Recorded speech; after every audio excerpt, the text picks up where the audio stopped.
Right, so hi guys. So once again, we are back. So today we're gonna talk about spatial UI. It's a form of a non-didactic UI. So we're gonna look on how to create them. So a bit about itself. Okay, so it's basically a path whereby it's a kind of like a hint whereby the character or the player can follow to reach a certain destination. Right, so it's a form of hint, and for this we're gonna use NavMeshAgent as a path finding. Okay, in our map. And we're gonna use LineRenderer to draw out the line of the path.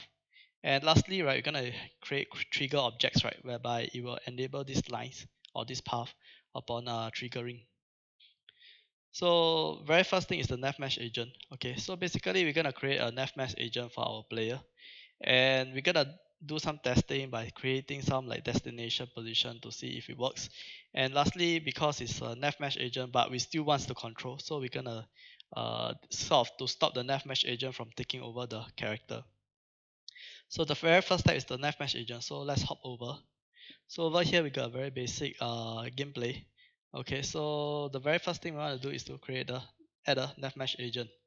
Okay, so if you have not added a NavMeshAgent, just go to NavMesh and just add an agent. Don't need to set anything.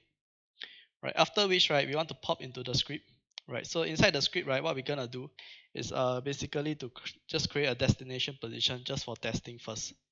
Right, so we're just gonna quickly add a line here. We're gonna use transform for this case. Okay, destination, right. So also we need to have reference to our NavMeshAgent, but because most of the time we won't be doing here, but rather we'll be doing on another script. So for now, just to test that, right, we'll just create a NavMeshAgent. So we need to get component.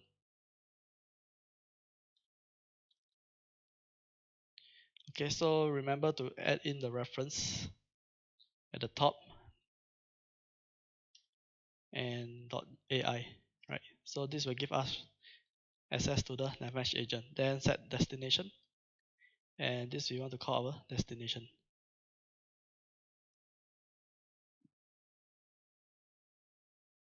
position. Okay, because it's a transform. Okay, so with this done, right, let's check see if our player is able to move by itself. Yeah. Okay, so now the player is actually moving to by itself to the destination. Okay, so for the destination, this case, right, we are actually using the goal. Okay, but subsequently we're just gonna we're gonna set to other stuff. Okay, we won't be using the goal as our destination. Okay, so now that we have got this, but we still want to have control over our player. So what we can do is actually use the is stopping.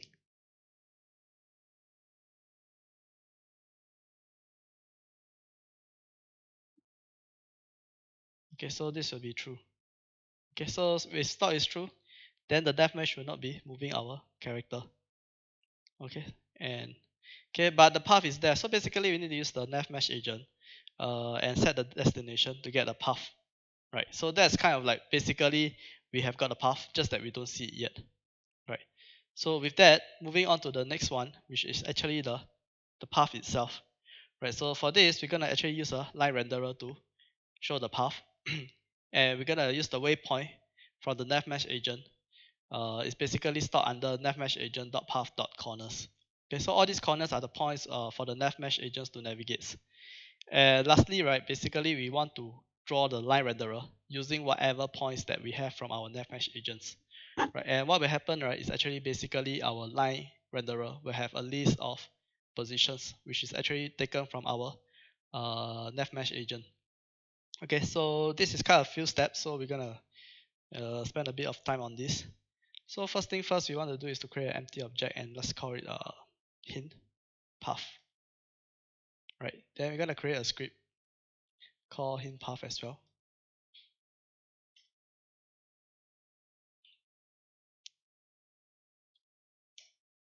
Okay, then as well as we're gonna add our LineRenderer. Okay, so for our LineRenderer, right, basically you can see this pink line here. It's basically this is kind of like the length, okay, and stuff. For the width, right, okay, we'll just keep it as maybe about 0.25 around there. You can have it thicker or thinner along the way if you want. Okay, so basically now we have our LineRenderer and stuff. So we need to go into our hint path So basically, we're gonna have some controls here whereby we want to have controls over a NavMeshAgent. So again, the very first thing we want to create is the include this, right? And we're gonna say public, because we're gonna drag our NavMeshAgent in.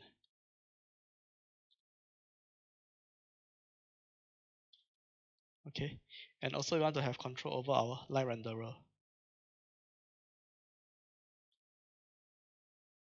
Okay, so because LineRenderer is within this hint path object itself, so we're just gonna use private. Then gonna get a reference of it. Okay, so that's it. Right, so we also want to create a function, public.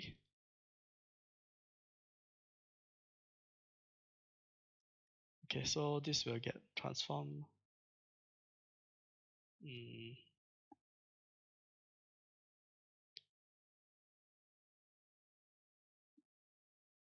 The void here. Okay, so basically we're gonna set the destination. Okay, so for testing sake, right, we're just gonna do some key down input. Okay, so we're gonna just say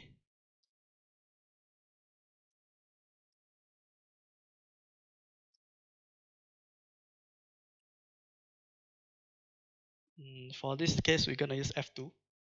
Okay, so now we want to have communication, or we want to pass information to hint path, right? So we need to include another public so that we can have reference to the hint path. Okay, so this reference to the script itself lah. Okay, so with that, then we're gonna say hint path dot destination. Yeah, set destination. Right. So for this, we're gonna just pass in our current destination. Okay. Because it's a transform, so this is good. Right. So basically, we're gonna set the NavMeshAgent, this one on the other side. Okay, which is the hint path here. Okay. Then we'll do a print over here just to make sure everything is working.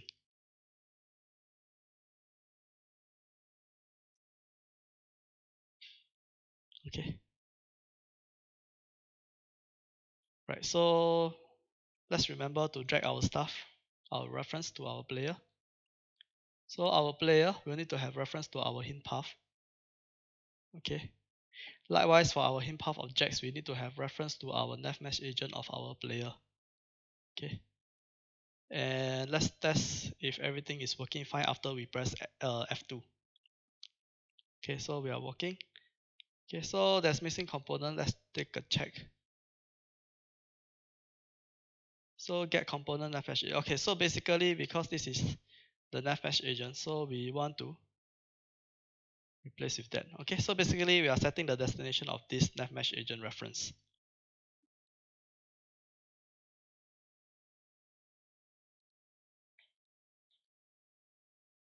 Okay, we are moving and F2. Right, so we are set the destination now. Okay. So if we remove the stop,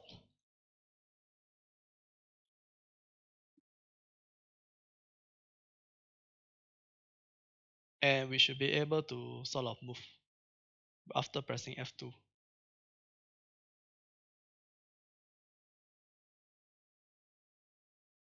Okay. So now we have got the path. Then we need to draw the path. Okay. So which is actually the next step. We set up the path. Okay. Then we have got.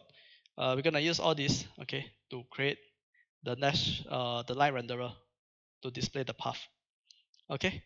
So going back, right? We want to go into our hint script, our hint path script, right? Okay. So we know this is working. So I'm gonna start drawing the path.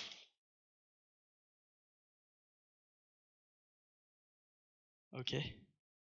So by drawing the path, right, we actually need to copy our positions in our NavMeshAgent, right, over to the. Okay, so this is the one that has all the waypoints. Okay, so we got to copy this by using a for loop.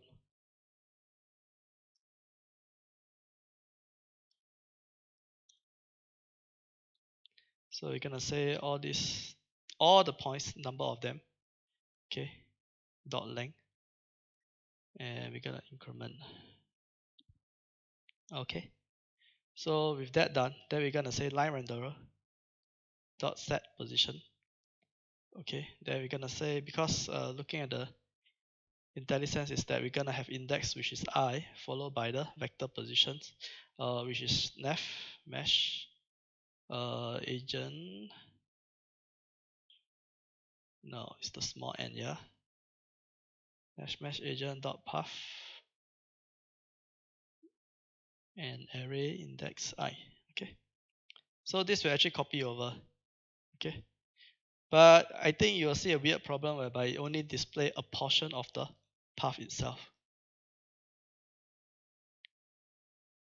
Okay, but anyway, we still need to press F2.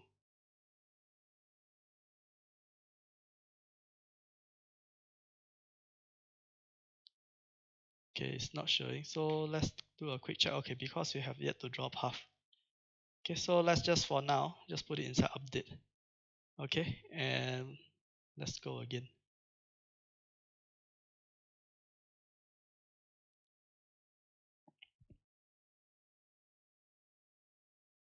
Okay, so at any one point, right, it only show a part of the path. Okay, that's because we have to expand the line renderer. So basically, if we look back into our hint, our line renderer position is only 2. So you're gonna increase this inside. And how to do that, right? So every time you want to draw a path, right? Okay, we're gonna tell the line renderer how many points are there.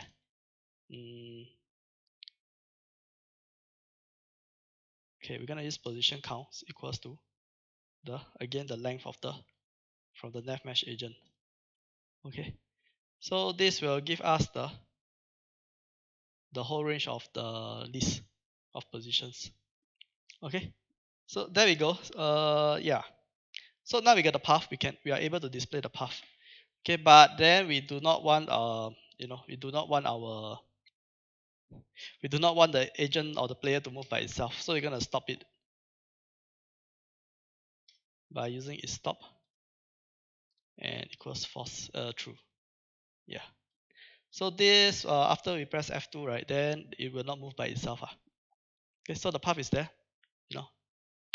But of course, we also don't want it to. I mean, depends on your implementation. If you want it this way, it's fine as well. Okay, but for me, no, we do not want it that way.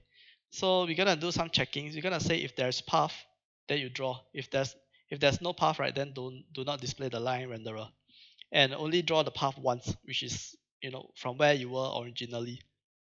Okay, so we're gonna do that by checking in the update, right? We're gonna say first thing first, right? If NavMeshAgent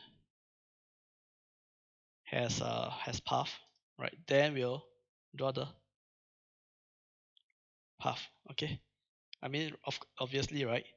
So another thing that we want to check, right? So upon us getting our line renderer, first thing first, you want to hide it. So we'll just set enable to false.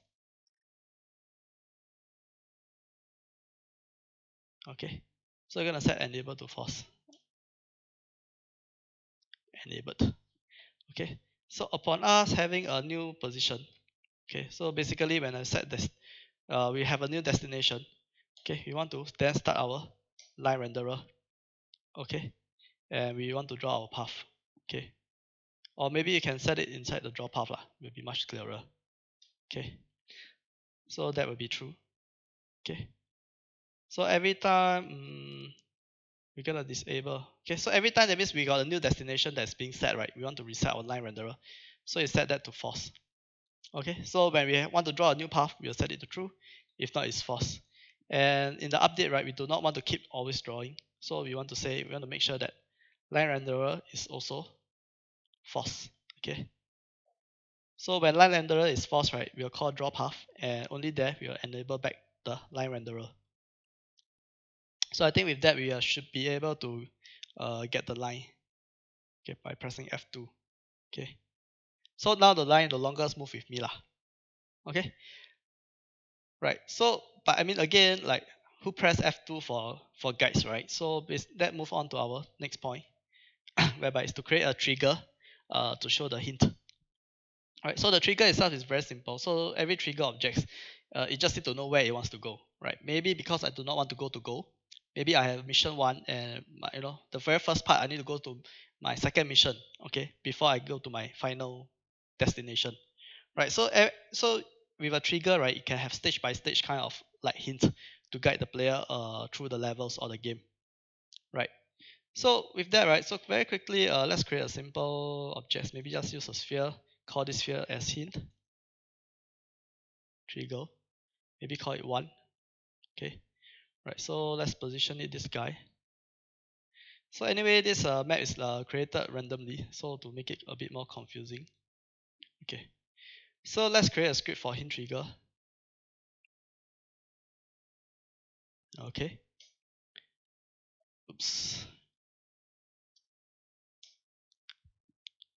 Okay, so we're gonna duplicate one more. Maybe let's put it here. Make it a little bit confusing, so to see the performance of the ability of the pathfinding. Right, so we're gonna dive into the hint trigger script. We do not need the start and the update function, so let's remove them all. All we need, right, is a public. Maybe let's use transform. Destination.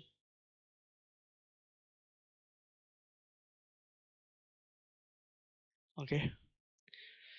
So that's all we need for the script for hint trigger. So basically, right, for hint trigger 1, let's say our destination upon touching hint trigger 1 is to lead us to the trigger 2. Okay, so I will drag the destination to trigger 2. So from after I reach trigger 2, I want to then move on to the end goal. So that's my end goal is gonna be the destination after my trigger 2.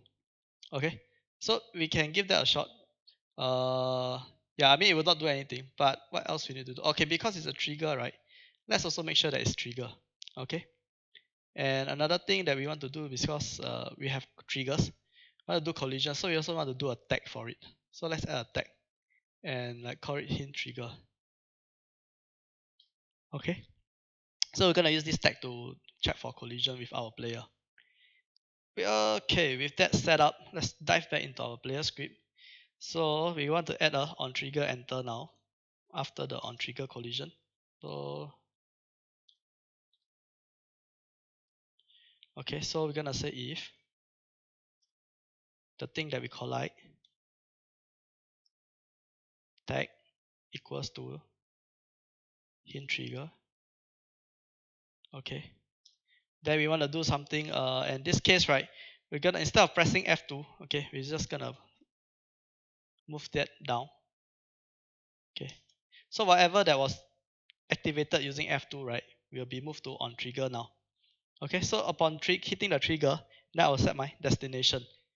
Okay, so because destination originally, right, is actually what we drag into our player script, so we do not want that anymore. Let's remove that as well. And we want to now say the destination is whichever triggers that we touch. Okay, so we can do a hint trigger. Okay, so this is the script again. So hint trigger equals to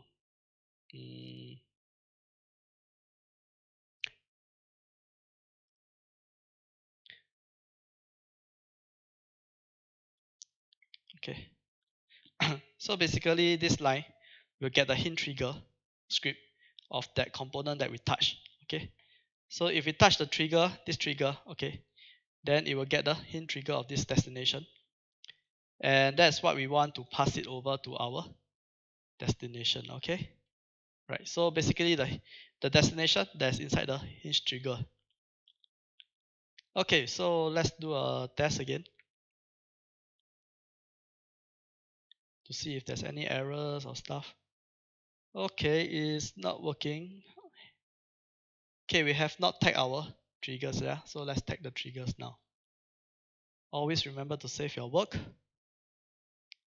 Okay, so now we have a trigger to lead us to, right, so that's it. So this is kind of like a trigger path. Okay, so if let's say you find that this line renderer is looking awful, right, you can actually give it some materials and stuff. Okay, for me I have got a let me see, let's say I want to take this asset and put it over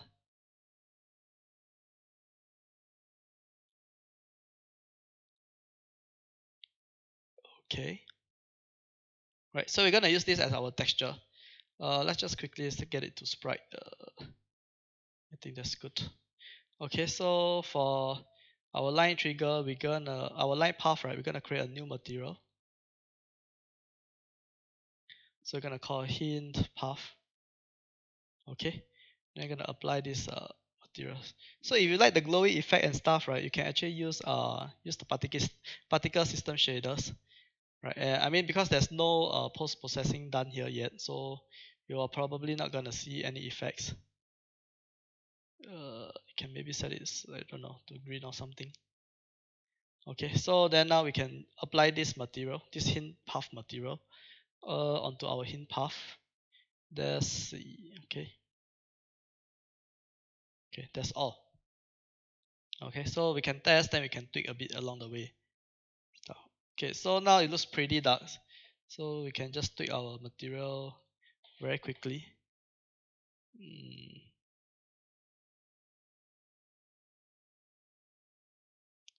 Maybe you don't want it to be too hard.